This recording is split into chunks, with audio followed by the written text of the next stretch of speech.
Sino ang biktima at paano siya humantong sa kalunos-lunos na sitwasyon?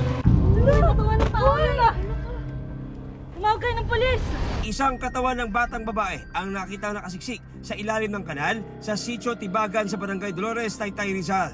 Nagduda na sila dahil iba yung alingasaw ng amoy at bumungad nga sa kanya yung kamay at hita ng bata. Kawawa naman! Bali, ang ginawa po ng kapulisan natin, sa tulong ng mga putok chairman dito, tinibag po ito para po ma-recover yung yung nangangamoy na bangkay ng bata. Dito na tumambad sa mga residente at mga otoridad ang kalunos-lunos sinapit ng musmos. Naaagnas ang kanyang katawan. Wala rin siyang suot na damit pang ibaba. Talagang pa siya, pabulok pa lang. At doon nakita namin yung itsura ng bata. Nakalabas ang dila niya. Lumalabas na nakatira ang biktima malapit sa kanal kung saan siya natagpuan. Agad siyang nakilala ng kanyang amang si Romeo. Anak ko si Rona! Rona! Anak ko! Rona! Rona! Anak! Ano nangyari sa'yo? Rona! Anak! Anak! Anak!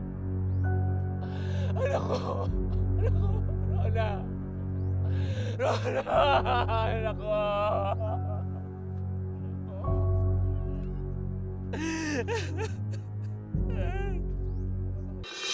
Ang bata sa kanal, kinilalang si Rona Garcia, 7 taong gulang. 4 na araw na palang nawawala ang paslit at pinaghahanap ng kanyang pamilya. May nagsabi po sa akin na may dami daw mga kapulisan at barangay po sa amin. Ang pagkaakala ko po, kasama ng mga barangay at kapulisan yung bata.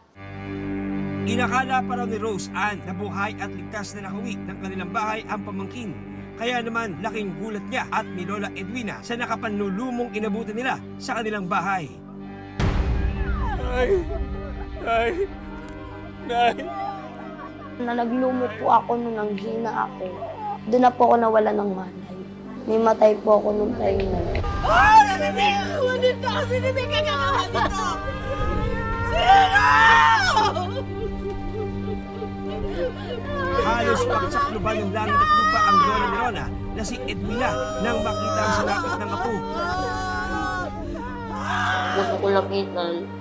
Hindi ko malakitan eh. Kung ganun nakita ko yung ng mga nakawalang paano, nakabaluktot. Hindi ko matagot yung ganun eh. Ang pangyayari. Mahal na mahal ko yung batang yung mga yan. Inalaki ko lahat nila. Ganun pala mangyayari. Ano ang kwento sa likod ng karumal-dumal na pagpaslang sa inosenteng biktima? At sino ang posibleng utak ng krimen?